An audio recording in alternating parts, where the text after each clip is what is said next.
Welcome to the Unpinned Podcast. My name is Fenley and I'm your host, Pinterest Boss Babe, and your magical virtual assistant. With this podcast, I'm sharing everything with you on my business journey and along the way teaching you how to tap into powerful resources.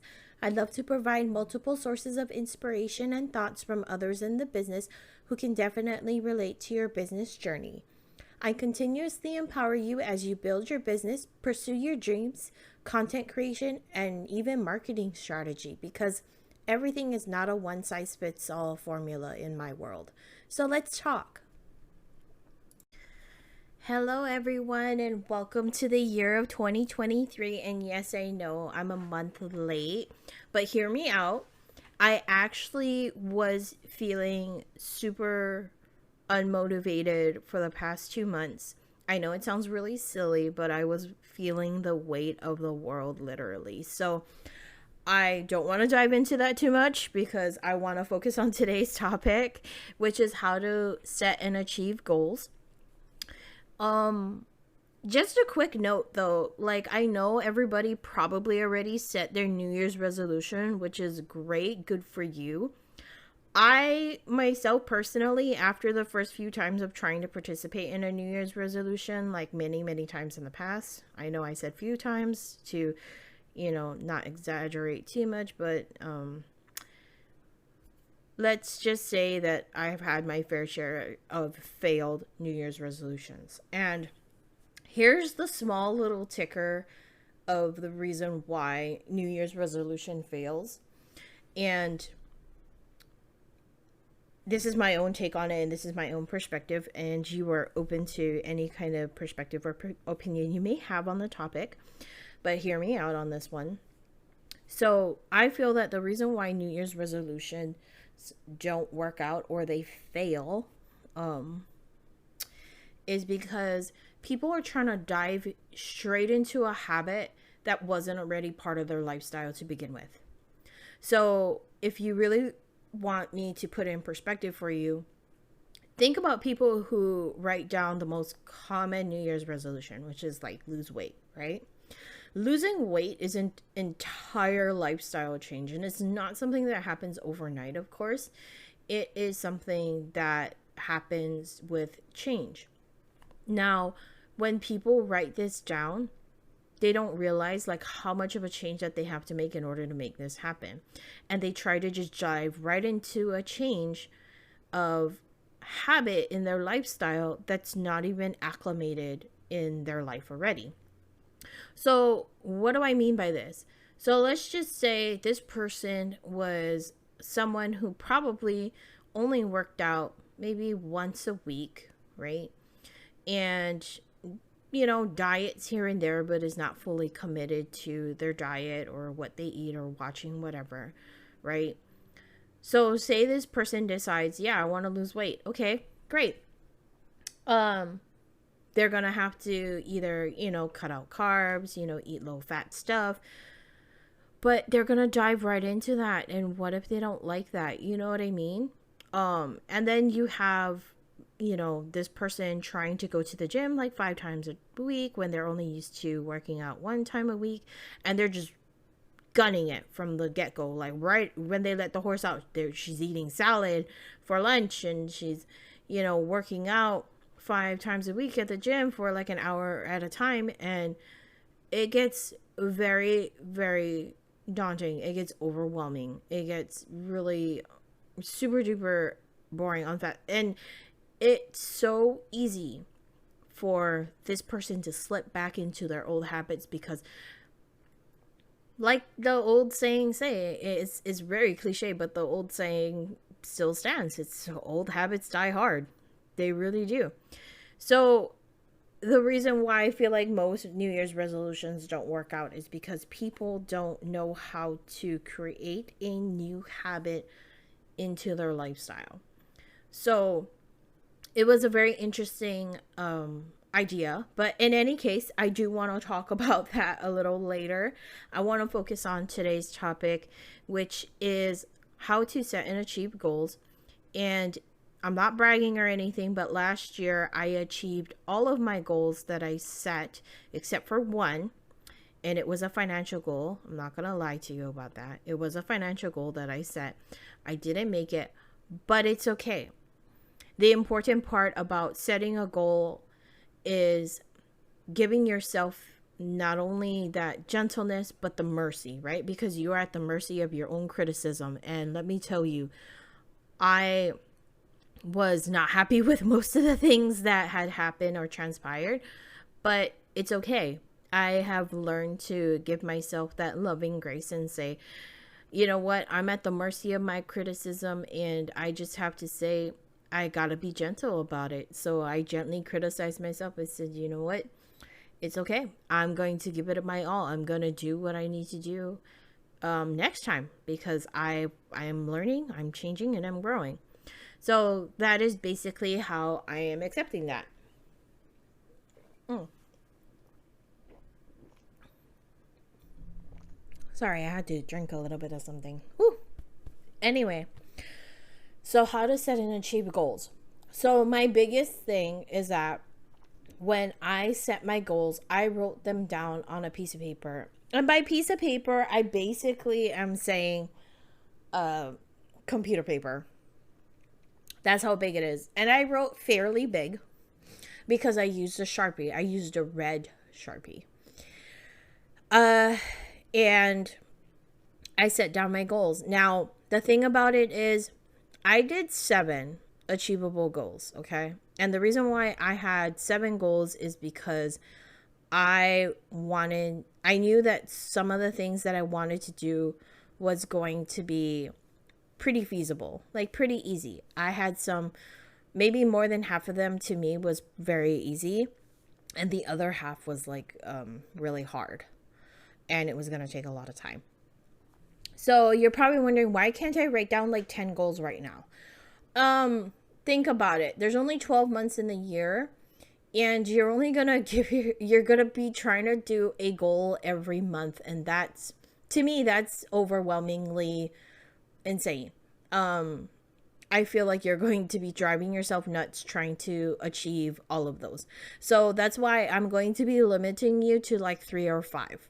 Okay? And these 3 or 5 goals need to be scary. They need to be uncomfortable for you, so that way you can, at least come out of your shell. Do something that is the least scary, but still a little uncomfortable, so that way you can kind of build yourself up towards the thing that's big and scary, okay? And you don't have to write them in order, because you're probably not going to do them in order. I didn't do mine in order. I wrote them down in, like, I guess to my brain is a priority or something that was really exciting for me. But it was scary at the same time. Anyway, so I wrote them all down and I crossed them off as I went along. Now, you're probably wondering, well, why did I write it in a red Sharpie? This is how my brain works, okay, guys? This is really weird. I don't know if this is the same for you, but my brain, because we see black and blue as like the most common color for fonts or writing, the books that we read, everything, like it's such a common color that we see that it becomes super mundane for my brain. Like my brain just totally just bypasses it. Like it becomes like a subconscious thing to ignore the thing that is like black or in blue writing, because it's just not, I guess it's just not eye-catching, and my brain just completely ignores it and turns it off subconsciously. I recently discovered this about myself, so it's still a learning thing. But I wrote mine in red Sharpie, and I put it on my wall right aside from my computer monitor, so I can see it every day. And every day I was able to take a look at it, because the red was eye-catching, and I believe I was tricking my brain into thinking that's something new and exciting to read every day. I don't know why, but that's just how it is. So grab your purple, grab your pink, grab your green, Sharpie pen, or your whatever favorite color pen or whatever you want. Grab it, okay?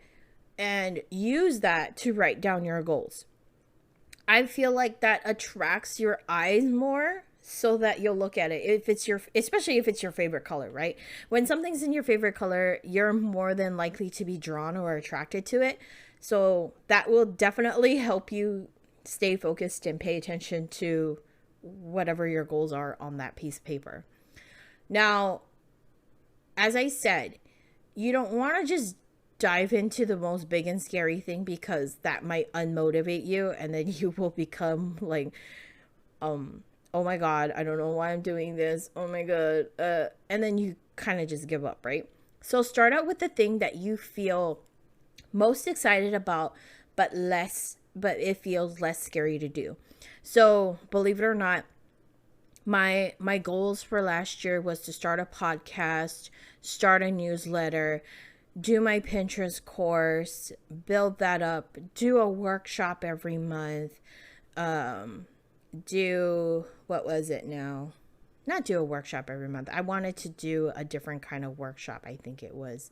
It had something to do with doing a workshop.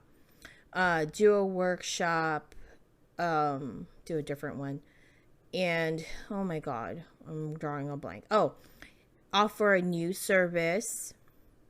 And then the other one was join a community. So I actually achieved all of that.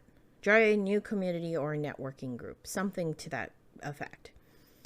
Anyway, so I did all that, and you want to know what the best part was? I actually started from doing the podcast and the newsletter at the same time, because I knew I could easily do a newsletter, right? But the matter was just starting it and just trying to create it. So I actually started my newsletter and my podcast at the same time, which was last year in January. And after I did that, I moved on to the next thing. And this was just because I knew what I was capable of. And you may think, well, how is doing a podcast or a newsletter scary? It is scary to me. It's not as scary as, like, say, doing a course, but it's scary. It's scary in a sense that you know that everybody's going to be reading whatever you put in that newsletter. And you're probably going to think, oh my God, what if whatever I put is not even relevant, or it's not good enough? You know what I mean? Like, you start running all these doubts in your mind. But I'm going to tell you, if you have any doubts in your minds, push them out, because that is definitely something trying to interfere with you fulfilling your goals and your desires, right? Because if you did not desire to achieve this goal, you would not have written it down.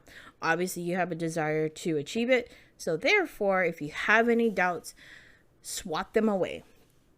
Swat them away and give them the no, no, no. Don't be here. Don't be here right now, because I'm about to achieve greatness. That is what you basically need to kind of push it out. Push it out of the way. And when it comes to doing a podcast, I wasn't very good in front of the camera. I tried multiple times, and I have to say, I think one of the bigger things about being in front of the camera is that I did not like my voice very much.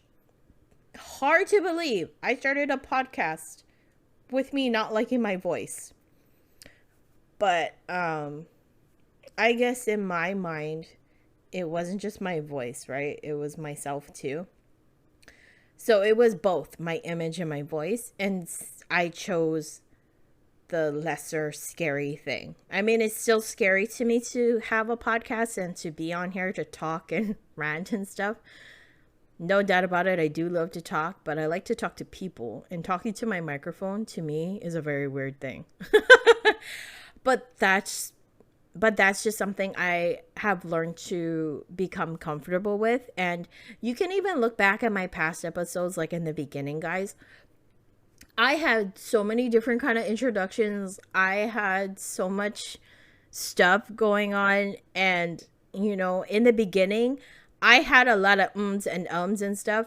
and I tried to edit that stuff out, but I spent hours doing it. And I just decided, you know what? I need to strap up my confidence, and I just needed to say, this is it. This is what it's going to be, and that I'm going to run with it. And that's it. I'm not going to edit my podcast episodes anymore. It's just going to be raw and unfiltered, and that's just how it's going to be delivered, because I drove myself nuts trying to achieve the perfection that I was such a perfect speaker. And in reality, I'm really not. I do still have my ums and stuff, and my pauses, and everything else in the world. And I just learned to embrace and accept that. And once I did that, I actually started umming less and less and less. You can go and look back at it if you want. Totally fine by me if you want to check me out. It's uncomfortable idea, but that I just gave you. But go ahead and check it out if you want. And see, look, I did it again. Catching myself here. So anyways, I want to talk about how you can progress towards those goals, right? Learn to use the people around you. Learn to connect with those around you, because they are your greatest resource. Don't be afraid to ask other people what they use. More than likely, they're more than happy to share with you. And that's the funniest thing to me, is that some people have found it really, really hard to ask someone a question like that. Like, hey, what do you use? It just mind blows me. Like, people, especially if you know that the person you're talking to is someone who is very, very helpful, I highly doubt that person will tell you, hey, go to hell, go find your own stuff. No. You want to know how I found Anchor as a platform for podcasting? I went to a summit, and this coach actually shared for free his resource. And he was like, this is free. It's super easy to use. You just upload. You can put music backgrounds real easy, super, super user friendly. And you can, send out your episodes onto multiple platforms all at once. So for me, Anchor is super, if you're looking for a to start a podcast, Anchor is super useful. I love it. And it automatically sends out all of my episodes on Spotify, on Castbox, on Stitcher, and I don't even have to do anything. I just upload to that one platform, and it just distributes everything for me, descriptions and all. It's that easy, guys. It's really easy. But anyway, do what you need to do to start towards that goal. If that means starting a new service, start writing down some brainstorming ideas on what you want to offer, how you want to offer it. Just really take those baby steps into breaking down those big goals into smaller, smaller doable tasks, so that you can tackle this thing, right? And you're probably wondering, well, how do I stay motivated towards my goal? If you wrote down a goal that you're not excited about, and it's a little scary and uncomfortable for you, if you didn't write that down, then you're already lost. Because if you're writing down a goal that you're not excited about, that you're unmotivated for, then that means it's not in your alignment. That means you need to not even have that included. It doesn't serve your purpose right now. Don't do it. Don't do that to yourself, because if you are putting something like that down, that means you're basically torturing yourself. You're basically making yourself suffer. And for what reason, right? If you're not motivated or passionate or excited about the goals that you have set for your business, because I'm strictly talking about your business, then you know what I mean? Like, you just kind of self-defeated yourself. You're self-sabotaging yourself, and don't do that. That's not healthy. That's not healthy at all. And it's quite discouraging if you were to do that to yourself. So these are feasible business goals that you can do if you want some inspiration. Other things that I have seen is doing workshops, different kinds of workshops. And you don't have to, when I said I wanted to do a workshop, I didn't specifically put a time frame on it either. Like, I didn't say I wanted to do it every month. I know I said that before, but it was the idea in my head, but I didn't write it down. And you're probably wondering, well, why didn't I write down do a workshop every month? The reason why I didn't write down a workshop every month is because I feel like when you put a time frame on a goal, you're putting a lot of pressure on yourself. And then you're kind of forcing yourself to do something every time, right? So when I said I wanted to start my newsletter this year, I didn't put down I'm going to send out a newsletter every month this year. No. And again, it all falls back to the New Year's resolution where, people diving into a habit that's not even a part of their lifestyle,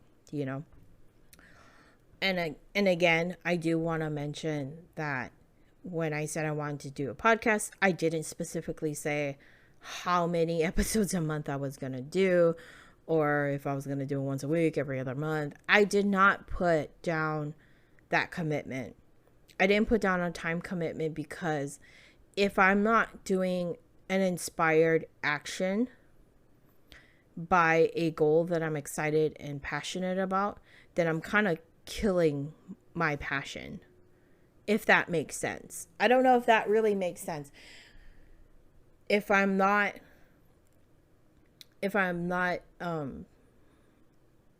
really, if I really have to put it into a different kind of wording, it's like you love this idea that you have, and then somebody comes in and bursts your bubble.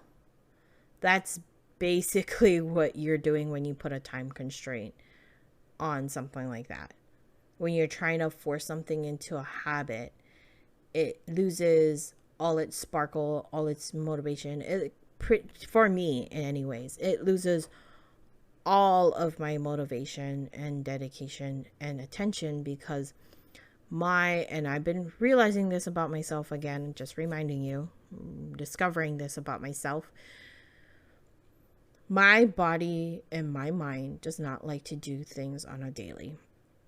I can't do the same thing every time, at the same time, every day. I can't do everything in the same order every day, every time. It has to be different. Because if I try to do the same thing every day, my brain turns into mush and my body just goes, ugh, so tired of this. Do something different. That's basically what happens. And that is my reason for not putting a time constraint on a goal. Because you're just basically pressuring yourself. And when something turns into a pressure, it becomes less enjoyable. And then it just kills your passion and your excitement about the idea, because now it's like, well, darn it, I didn't send out my newsletter this month. I'm so disappointed in myself. I did not achieve my goal this year. Sounds pretty harsh, right? So that's why I say don't put a time constraint on yourself. If you miss 1 month, you miss 1 month. It's totally fine, because you're learning how to do a newsletter. You're learning how to do a podcast. You're learning how to set up a new service. You're learning how to connect with other people. And maybe you miss a meeting or two. You're human. You're not a robot. You can't be expected to achieve everything all at once, right? And you're not expected to be able to do it every single time. It takes time to be able to come to a point where you can do it every single time. I'm not gonna lie. Last year, I missed maybe two months? Maybe 3? I was late. For real. On my newsletter. And then for my podcast, I was so inspired that I had so many ideas, and I did my podcast episodes. I kept doing them and doing them and doing them, and I was doing one every week. And then I came to a point where, holy cow, I was getting tired and I started not having too much inspiration. So I scaled it back to 2 times a month.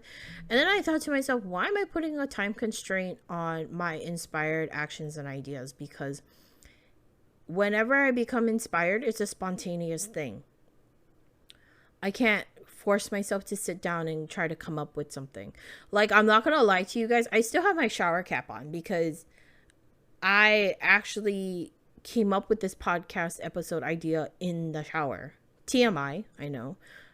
But still, that just goes to show that the goals that you set for yourself, you can't be super harsh by putting a time constraint on yourself. That's just something that I feel you just really need to realize, is that when you set a goal, I feel like that's a mistake for most people. They put a time constraint on it.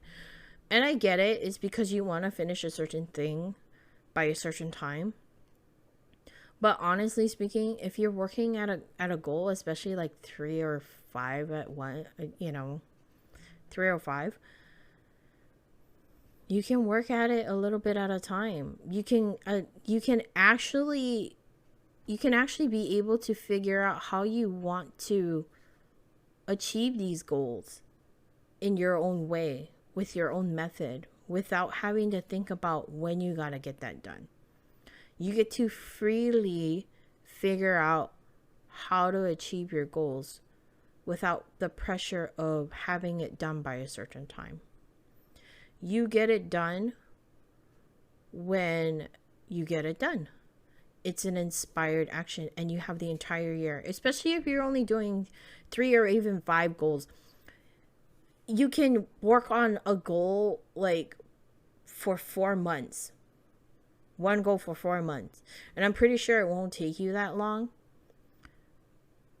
But that's just the idea, right? You have time to work on it, to sort it out, and you won't beat yourself up about it, because life happens sometimes for people. And if you put a time constraint on yourself and something gets in the way, you're going to start beating yourself up, and that's not healthy. So that is my take on how to set and achieve goals. Again, recap. The goals that you set for yourself, you have to be excited about, and they have to be a little bit scary. Scary in a sense that they're uncomfortable. Make sure you write it in your favorite color, and it has to be an eye-popping color. Avoid black and blue because boring. And when you're achieving your goals, and when you're setting your goals, don't put a time constraint on yourself. And even when you're achieving that goal, don't put a time constraint on yourself. And that's just for your mental health and sanity. And when you're achieving your goals, you don't have to do them in order. And if you don't know how to go about it, try the thing that's less scary to you first, but you're still excited about, and then work towards the big and scary thing that you're excited about doing. Achieving your goals, take it one day at a time. Only set 3 to 5, so you have all the time in the world to achieve that goal for this year, and without having to worry about how life's gonna pop up and jump out at you and throw all kinds of obstacles. You'll be able to sort and figure that out, and you're gonna give yourself that space in the space and the grace to actually be able to change, develop, and figure out what it is that you need to do. So anyway, that's my spiel for the day. I hope that this was very helpful to you. I'm pretty sure it is, because we are still in the beginning of the year, and it's never too late to set a goal, guys. If you finish your goals by June, great. Write down another 2. That's how come I had 7, because I wrote down 5. I finished them by June. Not bragging, again. No bragging. Just saying, I did finish them by June.